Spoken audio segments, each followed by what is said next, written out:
This is my house. I live in Brooklyn, New York. I live on the first floor. My house was built in 1898, the same year Northeastern was founded. This is where we have the gas boiler for heating of the house. We use water heating.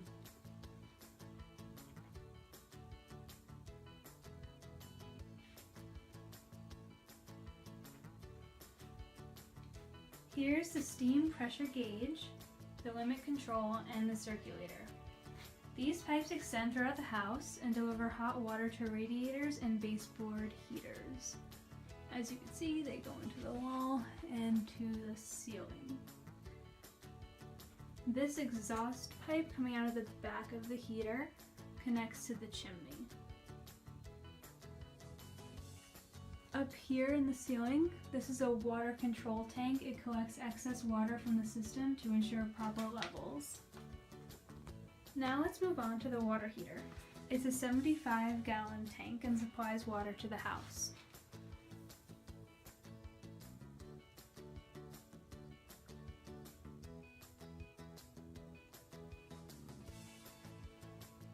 The fire at the bottom heats the water, and the exhaust, once again, goes out the chimney.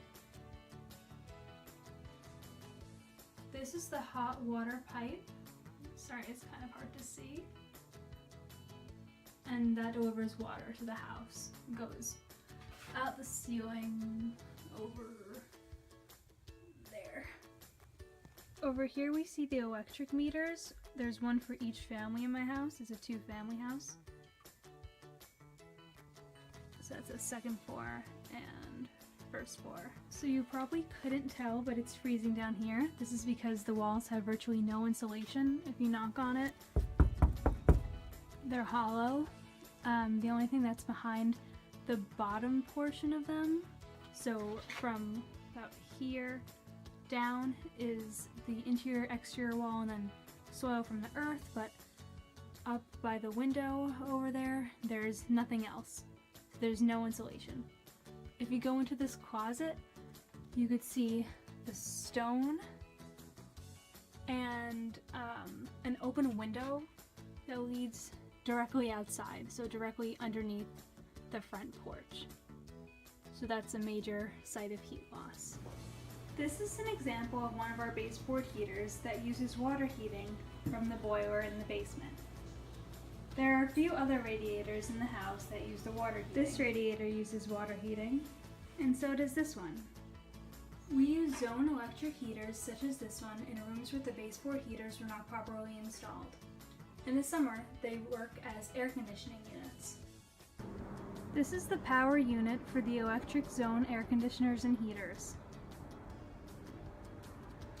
If you look over here, you can see there are a couple of pipes coming out of it, and they are connected on this side, and they go into the house right over there. We recently got new double pane windows, so good insulation. Another plus of the windows is that sometimes you could see rainbows.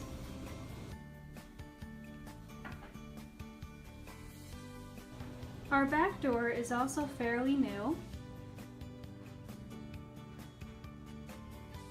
It is well insulated. We also have a glass door to provide some extra insulation, or at least it does when it's fully closed. Our front door is a lot older than our back door, though it does still provide pretty good insulation for its age. You can't really see daylight through the cracks on the side, though it's a little worn down on the bottom and the top. We also have a glass door once again as another layer of insulation. And we have a door behind it just in case some cold air wants to get into the house.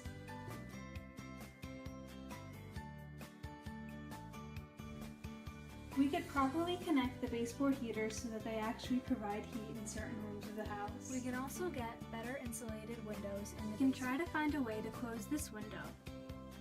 My room is an extension and the walls are pretty thin. An improvement could be getting better insulation in the walls.